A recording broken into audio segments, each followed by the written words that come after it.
Hello दोस्तों, क्या हाल है आप लोगों के। एक बार फिर से स्वागत है HMWB बैंकिंग एग्जाम में। जैसा कि आप लोग जानते हैं कि मैं संजय कुमार मौर्य आप लोगों के लिए लेके आया हूँ सिलेक्शन का होम्योपैथ, जिसमें मैं आपको अर्थमेटिक्स के मिक्स क्वेश्चन की प्रैक्टिस कराता हूँ ताकि आपकी अर्थमेटिक इम्प्रूव हो सके और आप कम से कम टाइम में ज़्यादा से ज़्यादा क्वेश्चन सॉल्व कर सकते हैं। और ये तभी संभव है जब आप प्रैक्टिस करते रहेंगे। ठीक है, तो अपने क्वेश्चन की तरफ बढ़ते हैं। और क्वेश्चन की तरफ बढ़ने से पहले अगर आपने हमारे वीडियो की तरफ लाइक नहीं किया है तो लाइक कर दीजिए, और हमारे चैनल को सब्सक्राइब नहीं किया तो प्लीज़ सब्सक्राइब कर दीजिए। तो बढ़ते हैं क्वेश्चन की तरफ, और आज का हमारा पहला क्वेश्चन है ये। आप इसे पढ़िए और सॉल्व करने की कोशिश कीजिए। अगर आप सॉल्व करना चाहते हैं तो वीडियो रोक के सॉल्व करने की कोशिश कीजिए, अन्यथा इसे पढ़ने की कोशिश कीजिए। 1 या 2 3 बार पढ़ने की कोशिश कीजिए, क्योंकि क्वेश्चन पढ़ने से माइंड में हमारा क्लियर होता है कि क्वेश्चन क्या क्या रहा है और हमें क्या करना चाहिए। ठीक है, तो आप इसे 1 2 3 बार पढ़िए। मैं हमेशा सजेस्ट करता हूँ आपको कि क्वेश्चन को ज़्यादा से ज़्यादा पढ़ने की कोशिश कीजिए। ठीक है, तो आप इसे पढ़िए, फिर मैं बताता हूँ इसे सॉल्व कैसे करना है। चलिए, मैं ऐसी उम्मीद करता हूँ कि आपने क्वेश्चन को पढ़ लिया होगा। मैं बताता हूँ इसे सॉल्व कैसे करना है। ठीक है, कह रहा है अकबर ने जनवरी में एक निश्चित निवेश के साथ अकेले व्यवसाय शुरू किया। किसने? अकबर ने। एक निश्चित निवेश मतलब पता नहीं कितना, तो हम मान लेते हैं कितना उसने इन्वेस्टमेंट किया, एक्स। इन्वेस्टमेंट उसने कितना किया? एक्स किया। उधर आगे कह रहा है 4 महीने बाद बीरबल 88,800 रुपए के प्रारंभिक निवेश के साथ उस व्यवसाय में शामिल हो गया। अब कौन शामिल हो गया? बीरबल। कितने के साथ? 88,800 रुपए के साथ वो शामिल हो गया। कितने महीने बाद? 4 महीने बाद। कह रहा है दोनों ने वर्ष के अंत तक निवेश किया। दोनों ने वर्ष के अंत तक मतलब 12 महीने के लिए। तो यही क्या हुआ कि ये 4 महीने बाद तो आया ही था, तो इसने कितना इन्वेस्ट किया? 8 महीने। लेकिन इसने क्या किया?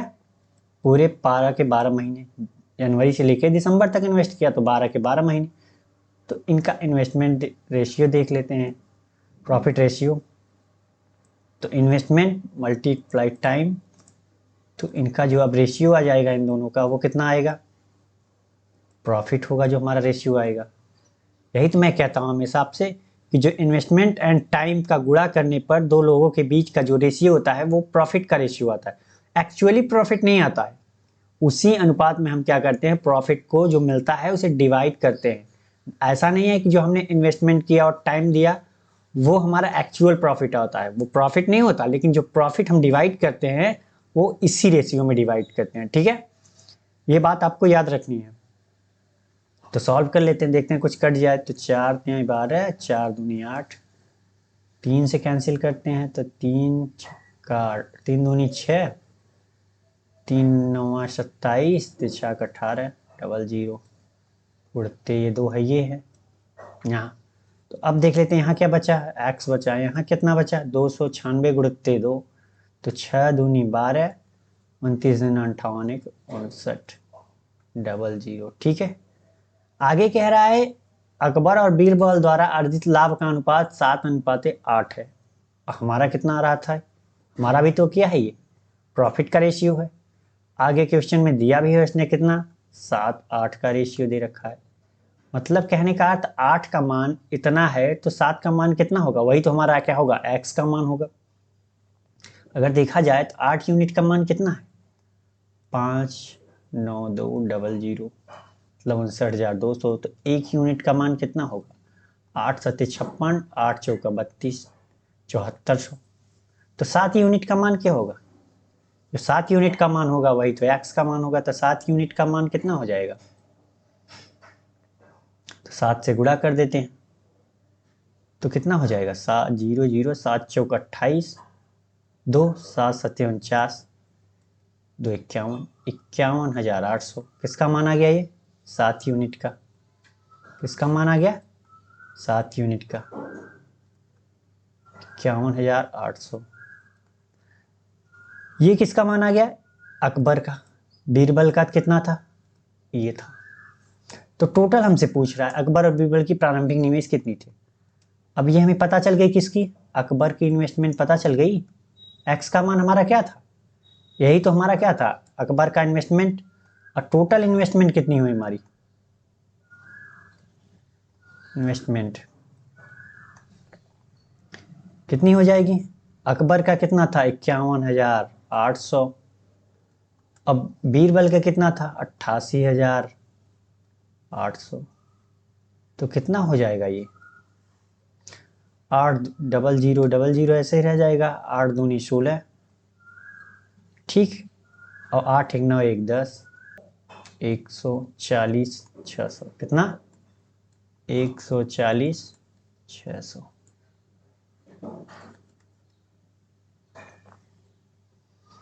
तो कौन सा हमारा आंसर सही है, ए। तो ये बहुत हार्ड क्वेश्चन नहीं था, सिंपल ही था, बस आपको कैलकुलेशन करना होगा थोड़ा ध्यान से, ठीक है। तो बढ़ते हैं अगले क्वेश्चन की तरफ। और अगला क्वेश्चन हमारा है ये, आप इसे पढ़िए फिर मैं बताता हूँ इसे सॉल्व कैसे करना है।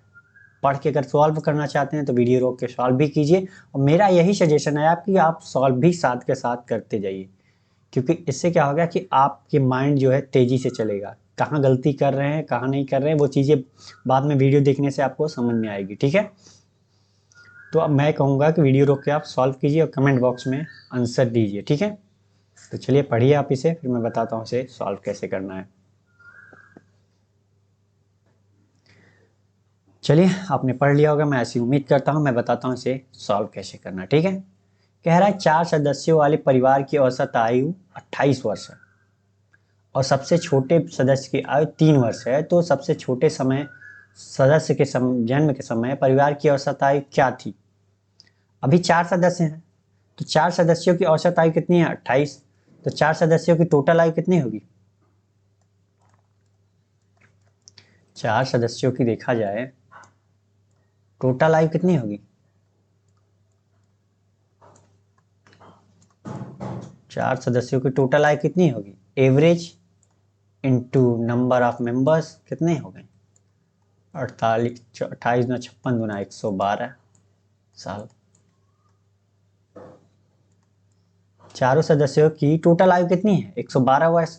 अब कह रहा है यदि सबसे छोटे सदस्य की आयु 3 वर्ष है तो सबसे छोटे सदस्य के जन्म के समय परिवार की औसत आयु क्या थी। जब उसके जन्म के समय क्या हुआ, देखा जाए तो उसके जन्म के समय मतलब 3 साल पहले की बात कर रहा है, और 3 साल पहले मतलब क्या, उसकी आयु 0, सबसे छोटे सदस्य की आयु मतलब पैदा ही हुआ था तो 3। तो 3 3 साल तो सभी पीछे जाएंगे चारों सदस्य, क्योंकि 3 साल तो सभी आगे बढ़े होंगे। अगर 3 साल आगे की बात कर रहा है तो ऐसा तो है नहीं कि 3 सदस्य छोटे रहे होंगे, उनकी भी एज तो बड़ी होगी 3 3 साल, मतलब 4 सदस्यों की आयु के उस समय कितने सदस्य थे, 3 सदस्य। तो 3 सदस्यों की टोटल आयु उस टाइम कितनी रही होगी, टोटल आयु जन्म के समय छोटे सदस्य के जन्म के समय कितनी थी,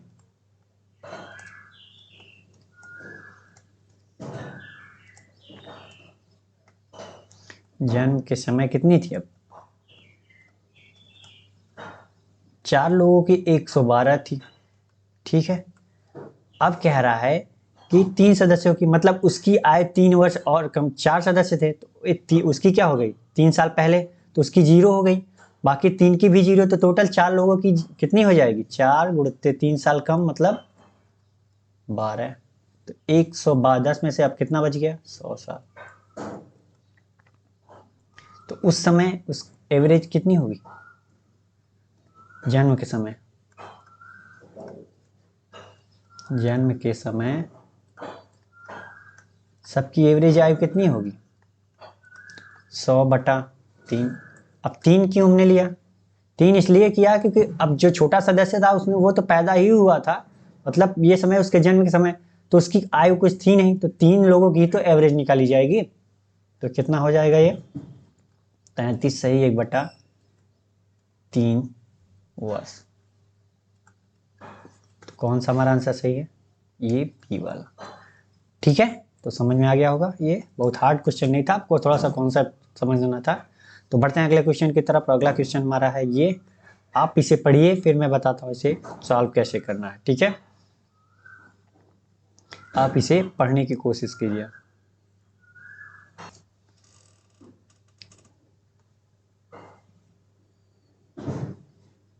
चलिए आपने क्वेश्चन पढ़ लिया होगा, मैं एस्टिमेट करता हूँ, मैं बताता हूँ इसे सॉल्व कैसे करना है। कह रहा है अंशुल ने धारा के अनुकूल एक निश्चित दूरी तय करने में 4 घंटे का समय लिया और उसी बिंदु पर वापस आने में 7 घंटे का समय लिया। तो आप बताइए कि हमारा डिस्टेंस क्या है, आने up stream and down stream दोनों का डिस्टेंस हमारा क्या है, down stream distance up stream distance दोनों क्या है, सेम है।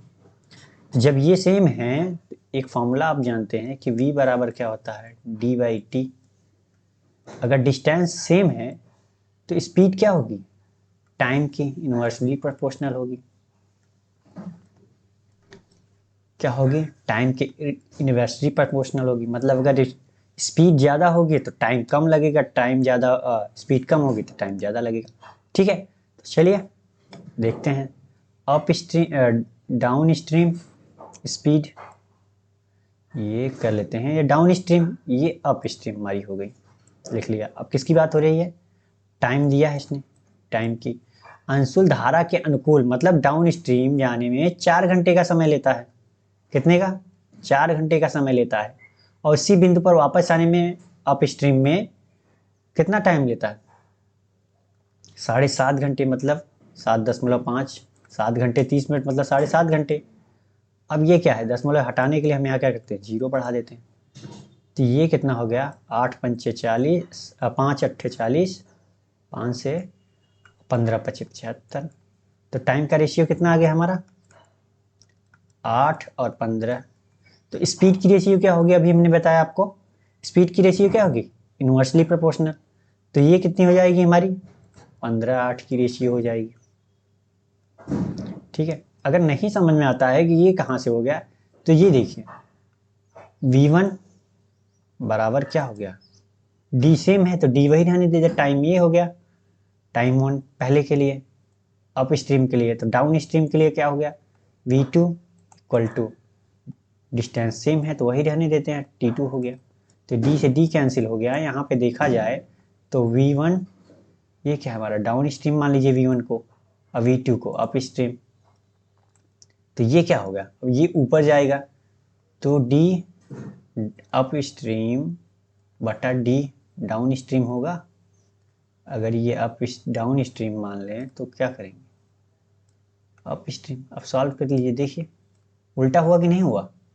यहाँ अगर डाउन स्ट्रीम है, यहाँ अप स्ट्रीम है अनुपात, तो क्या डिस्टेंस उसका टाइम का, सॉरी ये टाइम है, टाइम का रेशियो क्या होगा, उल्टा हुआ ना। तो यहाँ पे मैंने इसलिए उल्टा कर दिया। ठीक, तो स्पीड की इतनी आ गई। तो आगे कह रहा है आपको पता है कि देखा जाए तो c बराबर क्या होता है, v down stream minus up stream बटा 2। ये फॉर्मूला होता है, ये आपको पता है। ठीक है, नहीं पता है पूरी तरह तो मैंने पिछले क्वेश्चन में, पिछले क्लासेस में मैंने बताया कि ये आता कहाँ से है। ठीक है, तो चलिए मैंने इसको मान लेता हूँ, स्पीड हमारी कितनी है 15x एंड यहाँ पे कितना मान लेता हूँ 8x। तो c का मान दे रखा है उसने कितना 3.5, तो 3.5 रख दिया हमने। v या dx का मान कितना हो गया, v डाउन स्ट्रीम में कितना स्पीड है 15x की, 15x माइनस अप स्ट्रीम में कितनी है 8x अपॉन 2। ये इधर हो जाएगा तो कितना हो जाएगा 7, गुणा कर दिया। यहाँ कितना बचा 7x, तो x का मान कितना आ गया 1 आ गया। x का मान हमारा 1 आ गया, अगर x का मान हमारा 1 आ गया तो हमारी स्पीड कितनी है, x का मान 1 तो ये 15 किमी प्रति घंटा हो गई, ये कितनी हो गई 8 किमी प्रति घंटा। पता चल गया up stream and down stream की स्पीड। तो हमसे पूछ क्या रहा, शांत जल में कितनी गति होगी नाव की। तो नाव की गति के लिए क्या होता है, ये भी होता है, c बराबर है ये होता है करंट की गति के लिए। तो बोट की गति के लिए क्या होता है, v डाउन स्ट्रीम प्लस, यही प्लस हो जाएगा, और v अप स्ट्रीम बटा 2।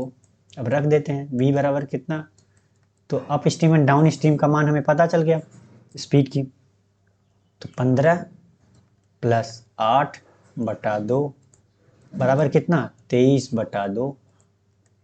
तो कितना होगा बी का मान? 11.5 होगा, 11.5 किमी। ठीक है, देख लीजिए 11.5 किमी प्रति घंटा होगा। कितना? 11.5 किमी प्रति घंटा। यहाँ लिख देता हूँ मैं, बी का मान कितना आ गया? 11.5 किमी प्रति आवर। यहाँ मैंने लिख दिया। तो कौन सा सही है हमारा? ये सी वाला। ठीक है, तो समझ में आ गया आपको? आपको याद रखना है ये चीज़ें जो हैं बहुत प्रॉफिटेबल है आपके लिए, कि अब कम से कम टाइम में अगर ये चीज़ें आप याद रखते हैं तो रेशियो मेथड जिसे कहते हैं, अगर वो याद रखते हैं तो आप कम से कम टाइम में ज़्यादा से ज़्यादा क्वेश्चन। इसका मैं बेसिक मेथड भी बता सकता था, लेकिन ये चीज़ें आपको ज़्यादा प्रॉफिटेबल है। ठीक है, तो समझ में आ गया होगा। बढ़ते हैं अगले क्वेश्चन की तरफ। अगला क्वेश्चन हमारा है ये, आप इसे पढ़िए फिर मैं बताता हूँ इसे सॉल्व कैसे करना है। इसके लिए आप पढ़िए, अगर सॉल्व करना चाहते हैं तो वीडियो रोक के सॉल्व कीजिए, अन्यथा मैं तो हूँ आपको बताने के लिए। ठीक है, कि इसे सॉल्व कैसे करते हैं, लेकिन मैं यही कहूँगा कि आप भी अपना कुछ माइंड खर्च कीजिए और इसे सॉल्व करने की कोशिश कीजिए, और सॉल्व करके कमेंट बॉक्स में आंसर दीजिए। ठीक है, तो आप पढ़िए इसे, फिर मैं बताता हूँ इसे सॉल्व कैसे करना है।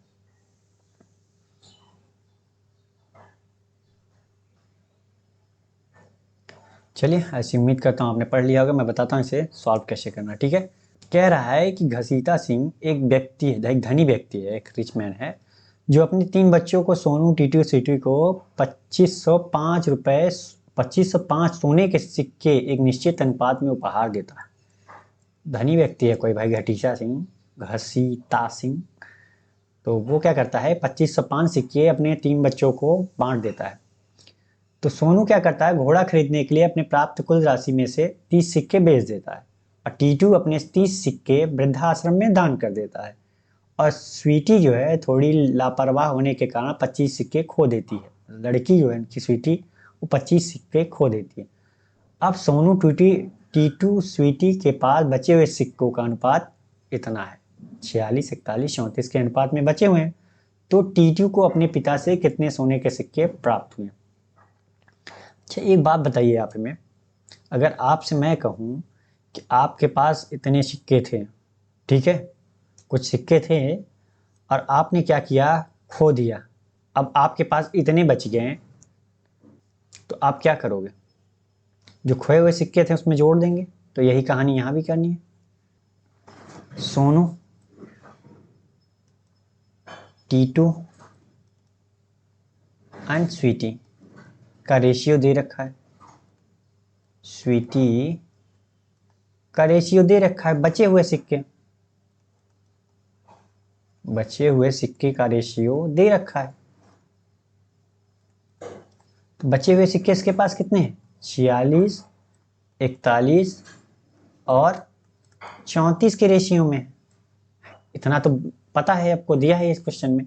अगर हम मान लेते हैं कि उसके पास 46 एक्स सिक्के अभी भी हैं, अभी रेशियो में था, हमने एक्चुअल मान लिया कितना, 46 एक्स सिक्के उसके पास अभी भी हैं, इसके पास 41 एक्स हैं, इसके पास कितने सिक्के हैं अभी भी बचे हुए? 34 एक्स हैं। तो अगर हम टोटल सिक्का देखना चाहें तो टोटल सिक्के, टोटल क्वाइन कर देता हूं। ठीक है, यहां पे कह रहा है कि सोनू ने घोड़ा खरीदने के लिए अपनी प्राप्त कुल राशि में से 30 सिक्के बेच दिए। अगर 30 सिक्के वो नहीं बेचा होता तो उसके पास कितने सिक्के होते? 46 एक्स। सोनू के पास कितने सिक्के होते हैं? 46 एक्स प्लस 30 सिक्के होते हैं। होते हैं कि नहीं होते? और टीटू के पास कितने सिक्के होते हैं? अभी तो उसके पास बचे हुए सिक्के 41 एक्स हैं, लेकिन वो क्या करता है कि 30 सिक्के वृद्धाश्रम में दान कर देता, और नहीं दान किया होता तब उसके पास टोटल कितने होते हैं? 41 एक्स प्लस 30 सिक्के होते हैं। अब बात आती है स्वीटी की। स्वीटी अगर अभी उसके पास कितने सिक्के हैं? 34 एक्स, लेकिन वो क्या करती है, 25 सिक्के खो देती है। अगर नहीं खोई होती तब कितने होते इसके पास टोटल? इतने होते। तो इनके पास ये टोटल सिक्के थे, इनके पास शुरू में टोटल सिक्के कितने थे? स्टार्टिंग में कितने थे? अब पता चल गया हमें, इन स्टार्टिंग। तो अब क्या हुआ, यही सिक्के तो टोटल किसके बराबर हो गए? 2505 सिक्कों के। क्योंकि वही सिक्के तो 2505 ही तो इन तीनों लोगों को डिवाइड किया है, बांटा है। तो चलिए जोड़ लेते हैं इनको आपस में। तो टोटल कॉइन कितने हो गए? टोटल कॉइन कितने हो गए? 46, 41 और 34। 46 और 34 कितना हो गया? 90। 4 3 7 80।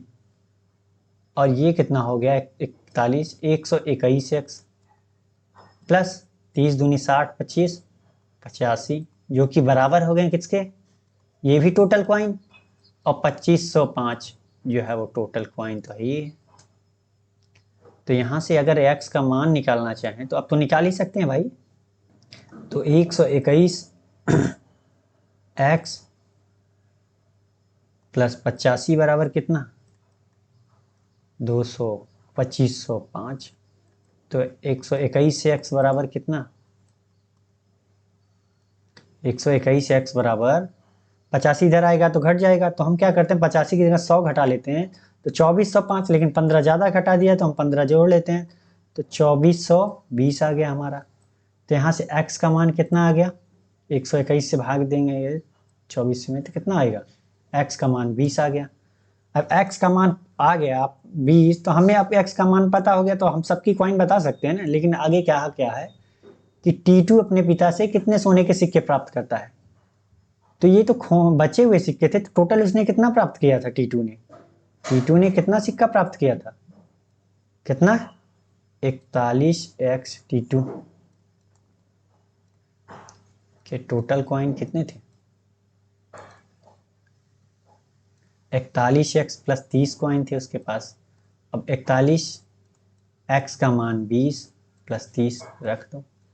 41 दूना कितना होता है? 82, 820 प्लस 30 850। उसके पास टोटल शुरू में कितने कॉइन थे? कितने कॉइन थे अब? 850। ठीक है, तो समझ में आ गया होगा आपको। ये बहुत हार्ड नहीं है, बस थोड़ा सा समझने की बात है कि अगर खोने के बाद सब कुछ करने के बाद बचे हुए सिक्के का अनुपात दिया, तो ये भी तो बताया है कितने कितने खोरे हैं, तो उसको जोड़ देते हैं हम और हम निकाल लेते हैं टोटल कॉइन। और टोटल कॉइन 2505 था जो उसने डिवाइड किया था इनमें। तो समझ में आ गया होगा। बढ़ते हैं अगले क्वेश्चन की तरफ। अगला क्वेश्चन हमारा है ये, आप इसे पढ़िए फिर मैं बताता हूँ इसे सॉल्व कैसे करना है, बट आप ध्यान से पढ़िए, ठीक है? क्योंकि क्वेश्चन आते हुए भी आप छोटी छोटी गलतियां करते हैं। चलिए, आपने पढ़ लिया होगा क्वेश्चन, मैं बताता हूँ इसे सॉल्व कैसे करना है। कह रहा है मिस धातु यस और टी क्रम से 60 किलो और 100 किलो है की मात्रा में मिलाए जाते हैं। यदि यस में टीन, सीसा और टीन का अनुपात 3:2 है और मिश्र धातु टी में टीन और तांबे का अनुपात इतना है, तो नए मिश्र धातु में टीन की कुल मात्रा। तो ये सिंपल सा क्वेश्चन है कि वो कह रहा है कि यस जो है वो 60 किलो है और टी जो है हमारा वो 100 किलो है। इन दोनों को आपस में मिलाया जाता है। तो कह रहा है कि यदि यस में टीन सीसा पीबी एलडी लेड और 3 का रेशियो दे रखा है इसने, कितना? 3 और 2 का रेशियो दे रखा है। और आगे कह रहा है मिस धातु टी में टीन और किसका रेशियो दे रखा है? कांपर का, तांबा कांपर का। कितना दे रखा है? 1 और 4 का। अब तो हम बता सकते हैं ना टीन कितना है इसमें, कांपर कितना है। तो 3 दूनी 5, 5 यूनिट बराबर 60। तो 1 यूनिट का मान कितना? अगर ये 3 और 2 के रेशियो में ही तो है, टोटल यहाँ पे कितना? 5, 5 यूनिट का मान 60 है, तो 1 यूनिट का मान कितना हो जाएगा हमारा? 12। तो ये 36 kg क्या है हमारा? लेड हो गया और 24 kg हमारा क्या हो गया? टीन हो गया। और यहाँ पे 5 यूनिट बराबर 100, तो 1 यूनिट का मान यहाँ कितना? 20 और 4 यूनिट का मान 20 चौका 80, ये kg है। 80 kg 20 kg, ठीक है। तो हमसे पूछ क्या रहा है? तो नए मिश्र धातु में टीन की कुल मात्रा कितनी है? यहाँ टीन हो गया हमारा 24 kg, यहाँ टीन हो गया हमारा 20 kg। तो टोटल टीन कितनी है हमारी? 24 kg प्लस 20 kg बराबर कितना? 44 kg। तो ये बहुत सिंपल सा क्वेश्चन था, बहुत हार्ड नहीं है, बहुत सिंपल क्वेश्चन है, बस आप थोड़ा सा दिमाग लगाइए हो जाएगा। और इसे तो आप जितना देर मैं बताया हूँ इसे तो आप 20 सेकंड में कर सकते हो, ठीक है। चलिए बढ़ते हैं अगले क्वेश्चन की तरफ। और अगला क्वेश्चन हमारा ये है, आप इसे पढ़िए फिर मैं बताता हूँ इसे सॉल्व कैसे करना है, ठीक है।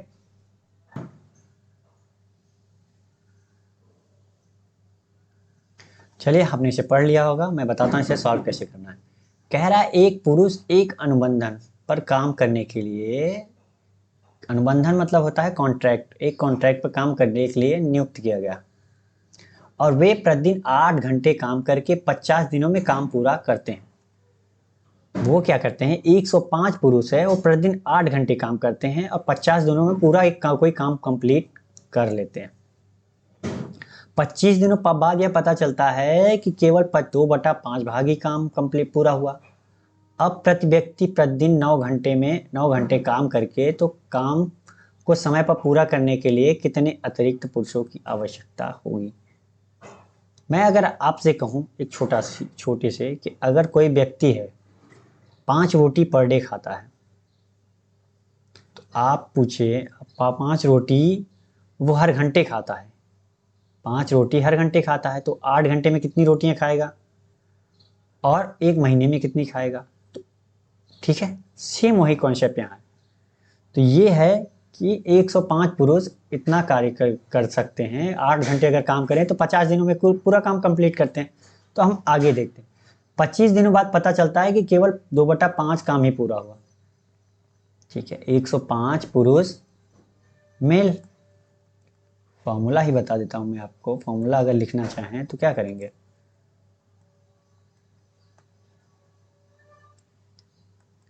अगर फॉर्मूले देखना चाहें तो क्या होगा, मैन पावर टाइम कितने घंटे काम करते हैं डे D1 और वर्क कितना करते हैं W बराबर किसके होता है, मैन पावर 2 मतलब टाइम T2 और day D2 upon work time 2। तो यहाँ पे चलिए यही आपको अगर याद होता है तो यही समझ लीजिए।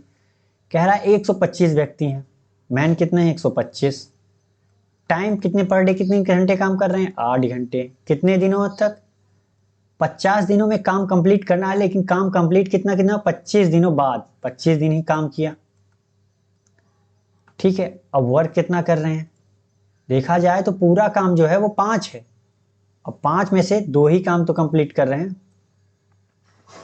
कितना काम कंप्लीट कर रहे हैं 2 इक्वल टू, अब पूछ रहा है अब तो प्रत्येक व्यक्ति 9 घंटे काम करते हैं, प्रत्येक व्यक्ति 9 घंटे काम करते हैं और समय पर काम पूरा करना है, मतलब 50 दिनों में ही काम कंप्लीट करना है। तो 25 दिन तो कर चुके हैं, अब बचा कितना दिन 25 दिन।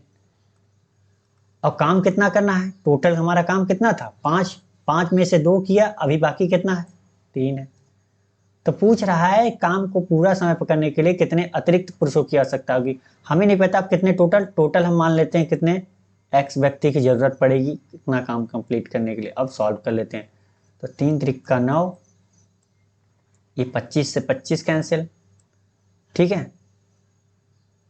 और यहाँ पे अब कितना हो जाएगा 2 चौका 8, सॉरी यहाँ 105 पुरुष हैं, कितने पुरुष हैं यहाँ 105, तो 2 चौका 8, ये काट देते हैं इधर, 3 त्रिक का 9, 3 पच्चीस 15, 3 त्रिक का 9, 3 पचे 15, कितना 35 गुणित 4, एक्स बराबर कितना आ गया 35 गुणित 4 बराबर कितना है 140। मतलब अगले 25 दिनों में देखा जाए, अगले 25 दिनों में टोटल का 3 काम पूरा करने के लिए कितना मजदूर चाहिए 140 चाहिए। तो अभी तक काम कितने कर रहे थे 105, तो एक्स्ट्रा कितने चाहिए 105 तो काम कर ही रहे थे, तो 140 माइनस 105, तो एक्स्ट्रा कितना चाहिए हमें 35 वर्कर एक्स्ट्रा चाहिए अगर काम टाइम पे कंप्लीट करना है तो। ठीक है, तो समझ में आ गया होगा आपको। बढ़ते हैं अगले क्वेश्चन की तरफ और अगला क्वेश्चन हमारा है ये, आप इसे पढ़िए फिर मैं बताता हूँ इसे सॉल्व कैसे करना है। बहुत हार्ड क्वेश्चन नहीं लेके आया हूँ आज का क्वेश्चन बहुत सिंपल ही है, तो आप इसे सॉल्व करने की कोशिश कीजिए। ठीक है, फिर मैं बताता हूँ इसे कैसे करना है।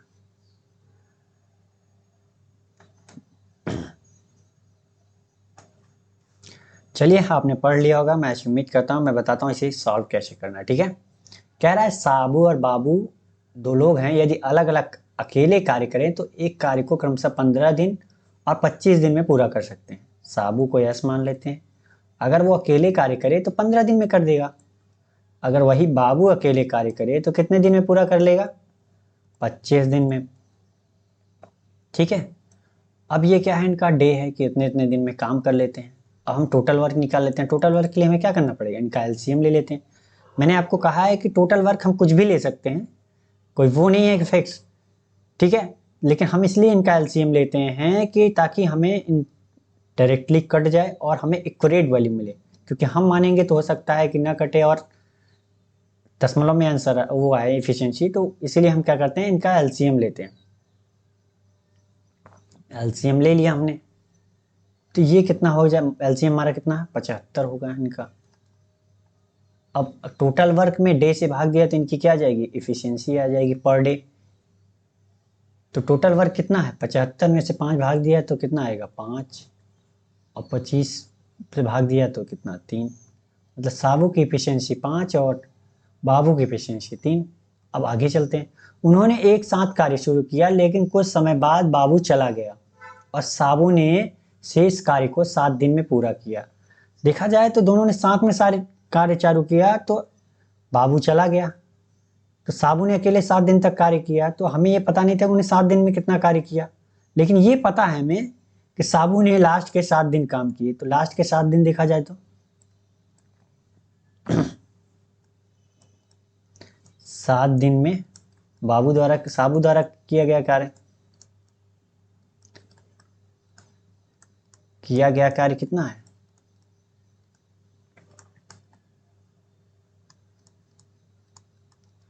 कार्य कितना है? तो 7 दिन हो गया। इनकी कौन सी इफिशियंसी से कर रहा है? साबू कौन सी इफिशियंसी से कर रहा है? साबू इफिशियंसी से कर रहा है 5 की। तो टोटल वर्क इसने कितना कंप्लीट कर लिया 7 दिन में? 35। 35 वर्क तो इसने अकेले किया। अब साबू, तो रिमेनिंग वर्क कितना बचा था पहले? रिमेनिंग वर्क था कितना? अब बचा रिमेनिंग वर्क कितना बचा?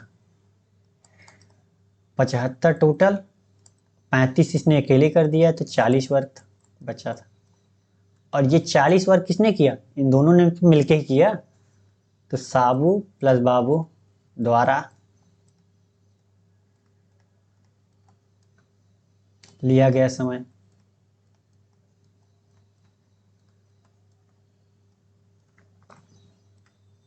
कितना होगा भाई? 40 वर्क किया।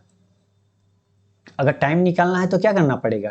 टोटल वर्क इनका कितना था? 40 इन्होंने काम किया, और दोनों की एफिशिएंसी कितनी है? 8। तो कितने दिन काम किया इन्होंने? 5 डे। कितने दिन काम किया? 5 डे। इन्होंने दोनों ने साथ में काम कितना दिन किया था? 5 दिन। कौन सा आंसर सही है हमारा? ए। समझ में आ गया?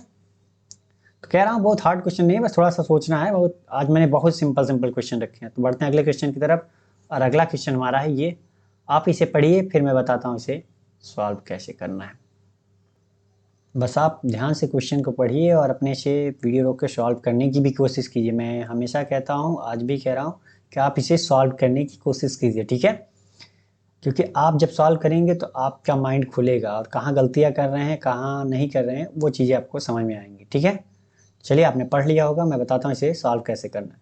कह रहा है धीरज और नीरज, धीरज प्लस नीरज किसी कार्य को कितने दिन में करते हैं?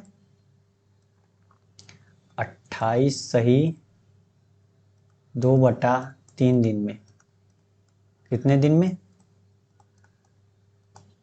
तो ये क्या होगा हमारा? देखा जाए तो 28 3 84 2 86/3 दिन में।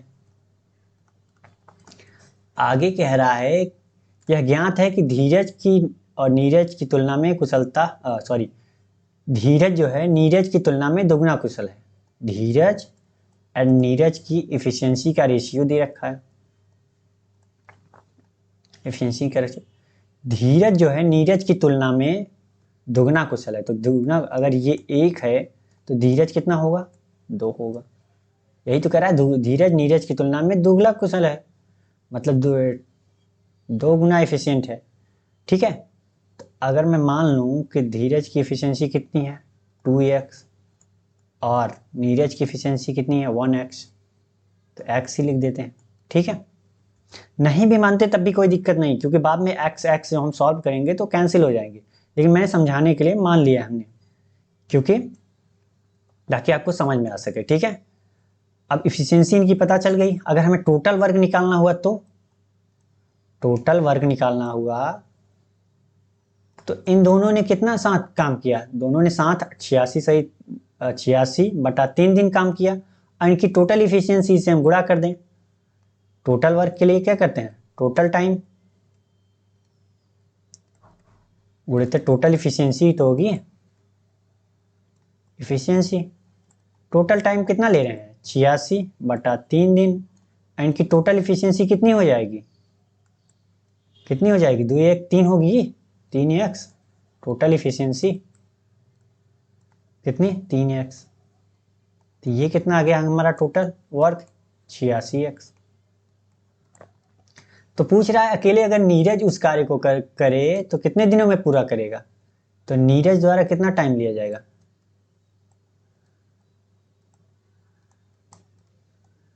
अकेले कार्य को पूरा करने में लिया गया समय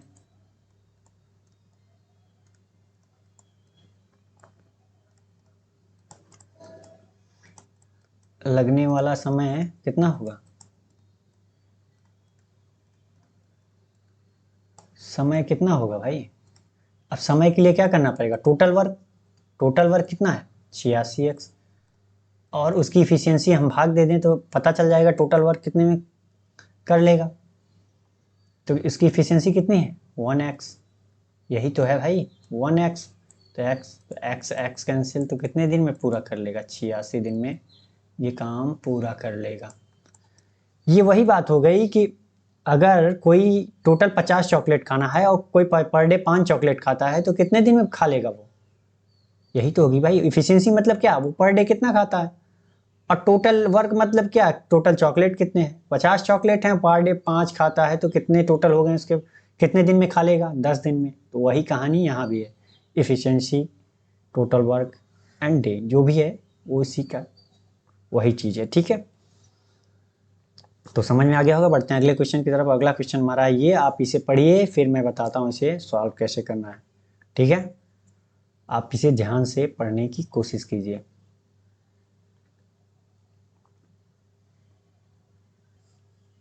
आप ध्यान से पढ़िए, बिल्कुल एकदम ध्यान से। चलिए आपने पढ़ लिया होगा, मैं बताता हूँ इसे सॉल्व करने कैसे है। एक वर्ग की भुजा 10 सेंटीमीटर है। कोई एक वर्ग है जिसकी भुजा, मान लेते हैं वर्ग ये, उसकी भुजाएं कितनी है 10 सेंटीमीटर। इसकी वर्ग का क्या होता है, लंबाई चौड़ाई क्या होती है बराबर होती है, तो 10 सेंटीमीटर 10 सेंटीमीटर सब हो गए, होंगे कि नहीं होंगे। आगे कह रहा है यदि इन वर्गों को 4 मीटर भुजा वाले, ये 4 मीटर भुजा वाला है कोई, ठीक है, ये बराबर ही है मान लीजिए, ये भी 4 मीटर, ये भी 4 मीटर, ये भी 4 मीटर और ये भी 4 मीटर। तो 1 मीटर में कितने सेंटीमीटर होते हैं 100, तो 4 मीटर में कितने 400 सेंटीमीटर हो जाएंगे, कितने हो जाएंगे 400 सेंटीमीटर। तो इसका क्षेत्रफल देखा जाए तो कितना होगा, इसका क्षेत्रफल कितना होगा, क्षेत्रफल का फार्मूला क्या होता है ए स्क्वायर, लंबाई गुणित चौड़ाई, तो दोनों बराबर है तो कितना 10 10, तो इसका क्षेत्रफल कितना हो गया 100 सेंटीमीटर स्क्वायर। और इसका क्षेत्रफल देखा जाए तो कितना होगा, ये 10 सेंटीमीटर वाला है, ये 4 मीटर वाला है, तो इसका क्षेत्रफल कितना होगा, वही चीज़ लंबाई गुणित चौड़ाई 400 गुणित 400, कितना हो जाएगा, कितना हो गया 1,60,000। ठीक है, कितना हो गया 4 चौका 16, 4 जीरो लगा दिया। अब कह रहा है कि कितने छोटे वर्गों में इसमें संयोजित किया जा सकता है। संयोजित करने के लिए क्या, बड़ा अगर कोई है स्क्वायर, उसमें छोटे छोटे स्क्वायर रखना है, क्या करना पड़ेगा, भाग देते हैं। तो नंबर ऑफ स्क्वायर कितने रखे जाते हैं, बड़ा वाला, ये 4 मीटर वाले में 10 सेंटीमीटर वाले से क्या कर दे, भाग दे दे, तो हमें पता चल जाएगा कितना। तो 16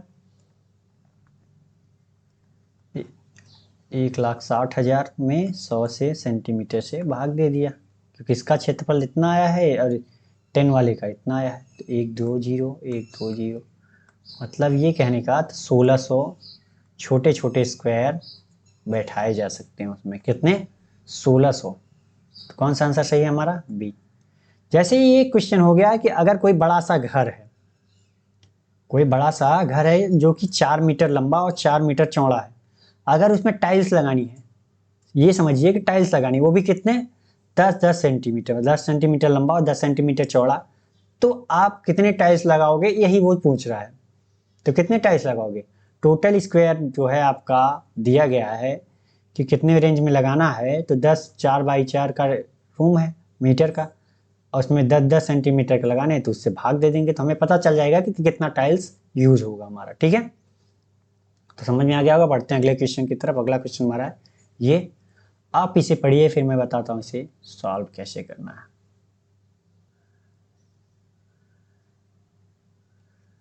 चलिए, आपने इसे पढ़ लिया होगा, मैं बताता हूँ इसे सॉल्व कैसे करना है। ठीक है, कह रहा है कि न्यूटन ने एक वस्तु की कीमत पर 2200 रुपये अंकित किया।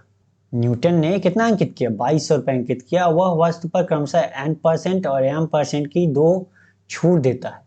यदि न्यूटन ने वस्तु को 1881 रुपये में बेचा और यह दिया गया है कि m n का 2 गुना है, ये दिया गया है कि जो m है वो n का 2 टाइम्स है। ठीक है, तो उसने क्या किया, 2 छूट दिया। हम कहें अगर सिंगल डिस्काउंट दें तो कितना होगा, तो सिंगल डिस्काउंट दें तो हमें क्या करना पड़ेगा, एक फॉर्मूला आप जानते हैं, कितना होता है, x plus Y plus X Y by 100 होता है। अगर 2 की जगह एक ही डिस्काउंट दे, तो डिस्काउंट दे रहे हैं तो 2 है, एम एन, यहाँ एक्स वाई था तो एम एन की एक्स वाई की जगह एम एन रख देते हैं। तो डिस्काउंट दे रहे हैं तो हम माइनस मान लेते हैं, माइनस एन माइनस एम, ये परसेंटेज में है, ध्यान देना पड़ेगा परसेंटेज। और ये कितना है, प्लस माइनस n% प्लस गुणते m% माइनस माइनस m%, दोनों m, n और m माइनस % अपॉन 100। ठीक है, तो ये कितना हो जाएगा हमारा, तो ये हो जाएगा, अब कह रहा है कि m जो है 2n के बराबर है, m जो है वो 2n के बराबर है, तो हम रख देते हैं कितना, n को n रहने देते हैं, 2m प्लस की जगह यहाँ क्या होगा, प्लस प्लस माइनस हो जाएगा, कितना हो जाएगा ये, माइनस माइनस माइनस क्या हो जाएगा, प्लस हो जाएगा।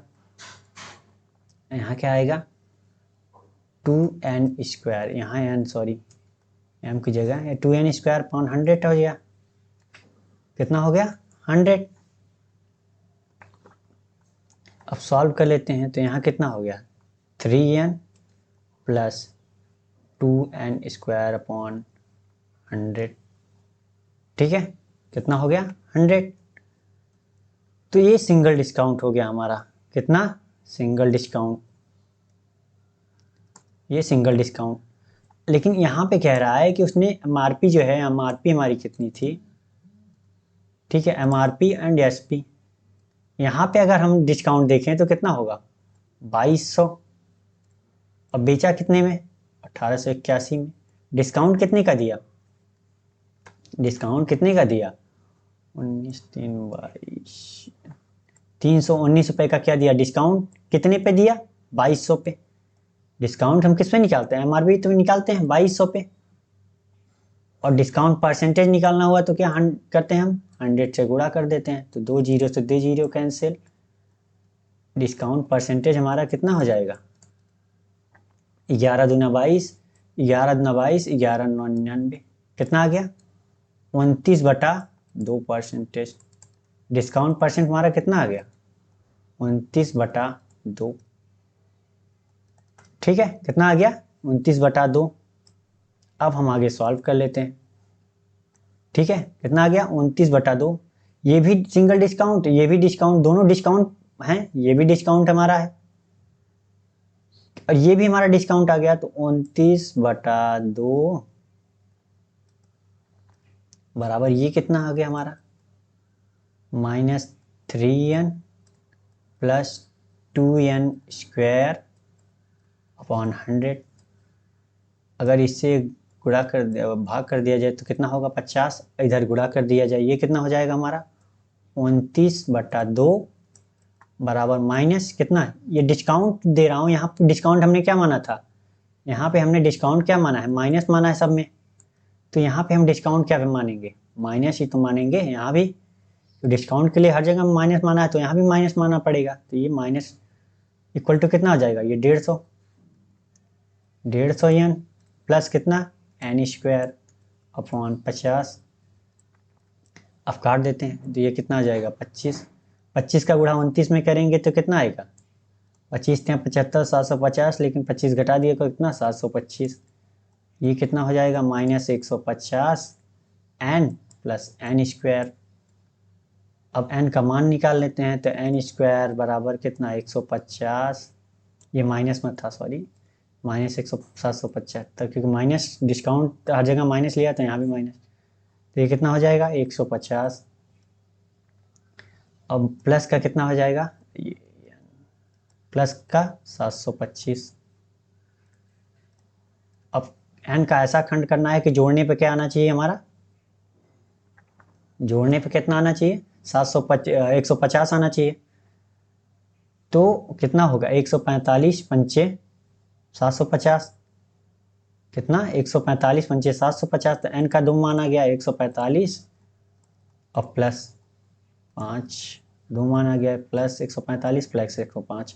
तो हम 100% से ज़्यादा डिस्काउंट दे नहीं सकते भाई किसी भी चीज़ पे। ऐसा तो है नहीं कि हम जितना कीमत है उससे ज़्यादा डिस्काउंट दे दें। तो हम कौन सा लेंगे, ये 5 वाला लेंगे। तो n का मान हमारा कितना आ गया 5। n का मान हमारा कितना आ गया 5%। कौन सा डिस्काउंट देंगे हम, n का मान 5। तो कौन सा सही है हमारा, बी वाला। n का मान हमारा, और n का मान ही हमसे पूछ रहा है तो कितना है बी वाला। तो ये समझ में आ गया होगा, बहुत हार्ड क्वेश्चन नहीं था, वो सिंपल ही था। तो बढ़ते हैं अगले क्वेश्चन की तरफ। लेकिन आज का हमारा क्वेश्चन पूरा हो गया 10। तो अगर ये वीडियो आपको पसंद आई हो तो लाइक करें और अपने दोस्तों के साथ शेयर करें, और अभी तक आपने सब्सक्राइब नहीं किया तो प्लीज़ सब्सक्राइब कर लीजिए। ठीक है, थैंक यू, बाय बाय, मिलते हैं नेक्स्ट वीडियो में एक नए जोश के साथ।